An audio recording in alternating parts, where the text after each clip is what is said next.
Hello மக்களே, வணக்கம். நான் உங்கள் டாக்டர் பத்மாவதி கார்த்திக். நம்ம பேசி ரொம்ப நாள் ஆயிடுச்சு இல்லையா? இன்னைக்கு நம்ம ஒரு இன்ட்ரெஸ்டிங் டாபிக் பேசலாம். சில காலங்களா நவீன மருத்துவத்துல ஏற்பட்டிருக்க சில மாற்றங்கள் ரொம்பவே வரவேற்கத்தக்க வகையில இருக்கு. கடந்த மே 12 2026 த லான்செட்னு சொல்லக்கூடிய மருத்துவ இதழ் ஒரு சின்ன மாற்றத்தை கொண்டு வந்திருக்கு.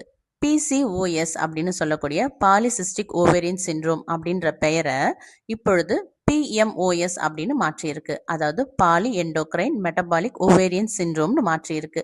இதுல என்னங்க இருக்கு? இது ஒரு பெரிய விஷயமா அப்படின்னு நீங்க சொல்லலாம். ஆனா இதுல பெரிய விஷயம் இருக்கு. இது ஒரு மைல்கல்னே சொல்லலாம் மருத்துவத்துறையில. PCOS இதனால பாதிக்கப்பட்டவங்களுக்கு வெறும் ஓவரி மட்டும் பாதிக்கப்பட்டு மென்சஸ் இர்ரெகுலாரிட்டி வர்றது கிடையாது. பல உள்ளுறுப்புகள் பாதிக்கப்பட்டு பல சிம்டம்ஸ் வெளியிடும். அதாவது acne, dark skin, weight gain, heart problems, சிலருக்கு சுகர், சிலருக்கு இன்ஃபர்டிலிட்டி, சிலருக்கு மன அழுத்தம், இது மாதிரி பல உள் உறுப்புகள் பாதிச்சு அதனோட வெளிப்பாடுகள் வேரி ஆகுது.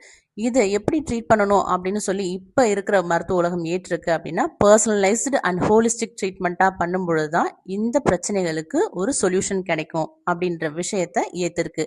இதையே தான் 200 ஆண்டுகளுக்கு முன்னாடி டாக்டர் சாமுவல் ஹனிமன் ஹோமியோபதியில சொல்லியிருக்காரு.